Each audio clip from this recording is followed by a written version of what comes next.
Assalamualaikum warahmatullahi wabarakatuh.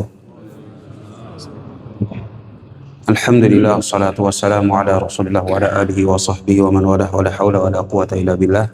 Jamaah sekalian dimuliakan oleh Allah subhanahu wa ta'ala, tentunya pada hari-hari belakangan ini, apalagi kita sebagai umat yang hidup di akhir zaman, banyak sekali amalan-amalan yang bisa menjauhkan kita dari surganya Allah subhanahu wa ta'ala.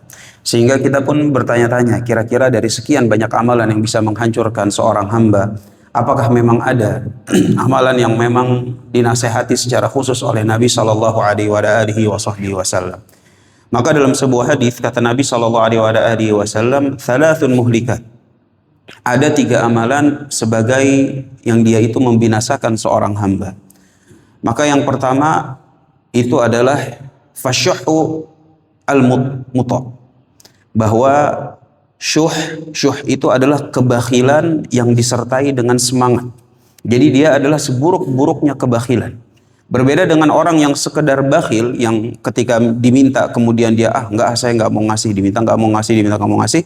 Kalau syuh itu adalah memang sudah ada niat untuk tidak memberi pada jauh-jauh hari. Dan ketika itu berhasil terrealisasikan, maka itu membuahkan sebuah perasaan bangga pada dirinya.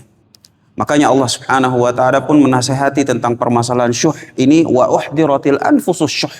Hati-hati dari kebakhilan yang disertai dengan tekad gitu. Jadi dia sudah bertekad untuk bakhil.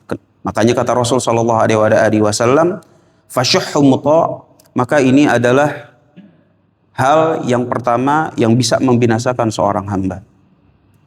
Kemudian yang kedua itu adalah wahawa muttaba', hawa nafsu yang dituruti. Tentunya seperti ini kita sudah sama-sama memahami bahwa berbahayanya hawa nafsu yang selalu terus-menerus dituruti oleh seorang hamba. Makanya Allah Subhanahu wa ta'ala pun di dalam Al-Qur'an sampai mengatakan bahwa ada orang afara'aita man ittakhadha ilahahu hawa. Apakah kamu tidak melihat ada orang yang menjadikan hawa nafsunya sebagai ilah, sebagai sesembahan, di mana yang seharusnya menjadi ilah itu adalah hanya Allah subhanahu wa ta'ala. Makanya kita sebut la ilaha illallah.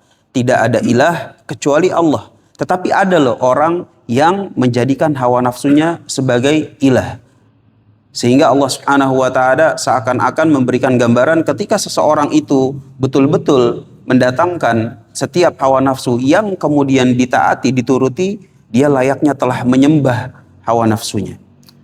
Kemudian yang ketiga itu adalah wa'ijabul mar'i binafsihi. Bagaimana seseorang itu kagum atas dirinya sendiri.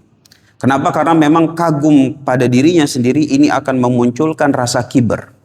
Kagum pada dirinya sendiri akan memunculkan rasa kibar. Sebagaimana tadi ayat di rakaat pertama kita baca bahwa neraka jahanam itu adalah tempatnya orang-orang al-mutakabbirin, bagi orang-orang yang merasa sombong, merasa tinggi pada dirinya sendiri dan juga merendahkan orang lain.